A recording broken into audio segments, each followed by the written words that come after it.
So పెద్ద పెద్ద present ఏంటంటే కంపెనీస్ అన్ని ఒకప్పుడు గ్యారేజెస్లో స్టార్ట్ అయినవే. నేను కూడా అలాంటి ఒక మేనిఫెస్టేషన్ చేస్తున్నాను నా స్టార్టప్స్కి. అండ్ ఇదైతే మన స్టూడియో. ప్రజెంట్ అవకో స్టూడియోస్ ప్రొడక్షన్ చేసే లైక్ ఎడ్యుటెక్కి ప్రజెంట్ నెక్స్ట్ 2026లో వస్తుంది ఈ స్టార్టప్ అనేది. కొడితే 6 వెళ్ళాలి బాల్. అండ్ దీన్ని ట్రైపాడ్ అంటారు. This is our cost. ఇక్కడ ఏంటంటే స్క్రిప్ట్, ఇంకా లైట్స్, మనకి వైఫై, ఇంకా ఇంకో రూమ్ ఉంది. ఇవన్నీ జస్ట్ అప్పటికప్పుడు రెడీమేడ్గా తెచ్చేస్తాం అన్నమాట.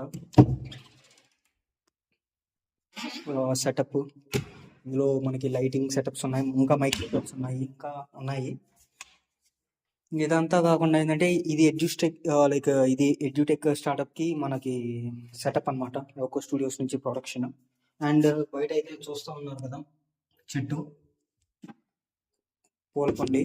సో సెకండ్ స్టార్టప్ ఏంటంటే ప్లాంట్ మీద ఎక్స్పెరిమెంటేషన్ చేసి కొత్త ఫార్మింగ్ని డెవలప్ చేద్దామని.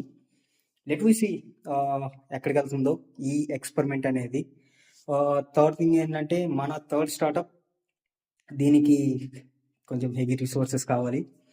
బేసిక్ రిసోర్సెస్ దీంట్లో కోర్ అండ్ అనాటమీ ఉంటుంది. కోర్ని బిల్డ్ చేసుకోవడానికి మనకి ప్రజెంట్ బేసిక్ వెర్షన్కే లైక్ 3 lakhs అవుతుంది. దానికోసం ఫండింగ్ అన్నీ చూసుకోవాలి. మరి చూద్దాం where will land in the future అని. Until then see you. Vishnu Chamarthi, Avako studios founder, signing off.